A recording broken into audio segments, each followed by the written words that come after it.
স্ত্রীর ছবি ফেসবুকে দেওয়া যাবে কিনা? স্ত্রী তো আপনার একটা সম্পদ, স্ত্রী আপনার একটা একান্তই দামি জিনিস। এটাকে আপনি ইসলামী শরীয়ত মোতাবেক তাকে পর্দার ভিতরে রাখতে হবে। সচরাচর আপনি ফেসবুকে আপলোড দিচ্ছেন, পৃথিবীর সব মানুষ দেখছে, এটা তো আপনার স্ত্রীর মান সম্মান বাড়ছে না, বরং আরো কমছে। আর ইসলামী শরীয়তের পরিভাষায় আপনার স্ত্রী দায়ুস হয়ে যাচ্ছে। আর আপনি কেমন পুরুষ?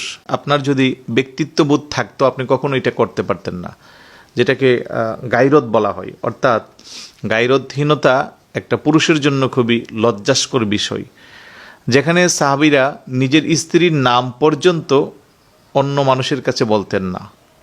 ওনারা নামটা পর্যন্ত নিজের কাছেই রাখতেন। যেমন হযরতে সাইয়েদনা আলী রাদিয়াল্লাহু তাআলা, কোনো এক সময় ওনার কাছে জিজ্ঞাসা করা হলো যে আপনার স্ত্রী কেমন আছেন।